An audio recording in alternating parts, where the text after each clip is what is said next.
కుంటాల మండలంలోని లింబాబి గ్రామంలో దోత్రే బాలాజీ అనే వ్యక్తి చనిపోయి గ్యాస్ సిలిండర్ మీద పడి చనిపోయి ఆ తర్వాత అంత్యక్రియలు చేసే క్రమంలో పోలీస్ వారికి ఇన్ఫర్మేషన్ రావడం జరిగింది.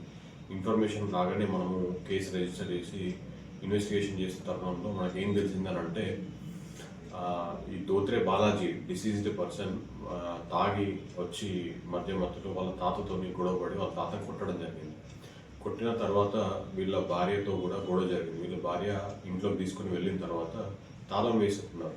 లోపల తాళం వేసుకున్న తర్వాత ఇద్దరు గొడవపడ్డ తర్వాత వీళ్ళ భార్య మనకు కన్ఫ్యూజ్ చేసింది ఏమనంటే ఆఫ్టర్ స్కఫుల్ లోపల గొడవ జరిగిన తర్వాత కింద పడిపోయాడు వాళ్ళ భర్త. కింద పడిపోయిన తర్వాత అతని షర్ట్ గట్టిగా పట్టుకొని మెడ దగ్గర ఉరిలాగా బిగిస్తూ గట్టిగా పట్టుకొని అతను ఊపిరాడకుండా చనిపోయేంత వరకు పట్టుకోవడం జరిగింది. ఆ తర్వాత ప్రాణాలు కోల్పోయడం తెలిసిన తర్వాత అక్కడ ఉన్నటువంటి ఎవిడెన్స్ కూడా డిసపియర్ చేయడానికి అంటే అతని పైన ఉన్న బ్లడ్ మార్క్ ఉన్న షర్ట్ని తీసేసి ఆ తర్వాత అక్కడ ఉన్న బ్లడ్ కింద పడిన బ్లడ్ కూడా చూడడం జరిగింది.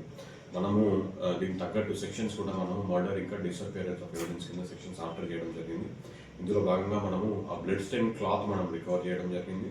అండ్ శారీ ఏదైతే యూజ్ చేసి అక్కడ కింద బ్లడ్ తూడ్చారో అది కూడా రికవర్ చేయడం జరిగింది. ఇప్పుడు ఈ అక్యూజ్ని అంటే వాళ్ళ భార్యని మనము అరెస్ట్ చేసి రిమాండ్కి తరలిస్తున్నాం. Thank you.